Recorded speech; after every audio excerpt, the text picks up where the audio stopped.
And if you look nationally at FM, Buchanan, and Great Oak, we kind of been looking at FM as Great Oak as the top 2 teams. Great Oak just lost. So what does this all mean?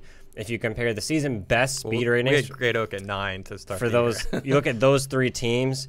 FM had a terrible race this weekend out in New York. It was not good. Their girls ran really poorly. Those teams are very evenly matched right now among speed ratings. But the biggest thing is FM and Buchanan have no depth, and Great Oak has it in spades. Yeah. So right now, FM can't afford one girl to have an off race. Same thing with Buchanan.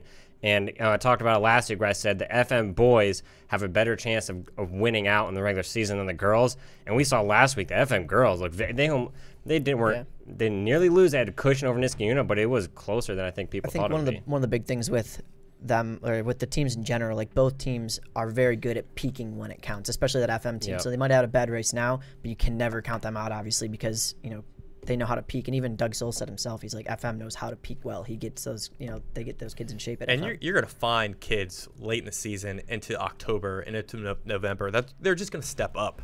For FM, That's a good point. maybe they're not, as strong as they are as they typically are, but by November, you got to believe that FM's going to come out like cruising in some of these courses. I don't know. You got to FM, I think one thing that people misconception out there is FM is a huge school, and it's really not. They have a very small cross-country team, and they don't have the depth to potentially develop girls throughout the season that will be up amongst a national caliber field.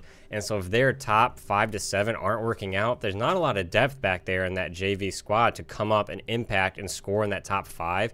So if they're not, I don't remember the last time I saw a race like that out of this FM squad, and they weren't running their full strength with complete top 7, but still, for a girl like Claire Walters to have the race she did, that's a little worrying.